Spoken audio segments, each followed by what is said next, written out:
আসসালামু আলাইকুম। অতিথি আপ্যায়নের সবচেয়ে সেরা রেসিপি হচ্ছে চিকেন মহারানী। আজকে চিকেন মহারানী রান্না করার সুস্বাদু রেসিপিটা আপনাদের সাথে শেয়ার করব।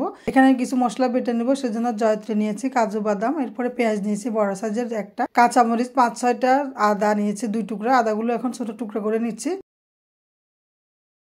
একটা রসুন নিয়েছি, এখন এগুলো বেটে নিব। তো আমি সবগুলো বেটে নিয়েছি। সাথে মরিচ গুঁড়া 1.5 টেবিল চামচ, জিরা বাটা 2 চা চামচ, পোস্তদানা বাটা 4 টেবিল চামচ, জয়ত্রী বাটা আরো 1 চা চামচ, স্বাদ মতো লবণ, সবগুলো দিয়ে খুব ভালো করে মিশিয়ে এটা এক পাশে রেখে দিব। এভাবে যদি স্টেপ বাই স্টেপ সবগুলো মশলা রেডি করা হয় তাহলে চিকেন মহারানী রান্না করতে কিন্তু কোনো ঝামেলাই নেই।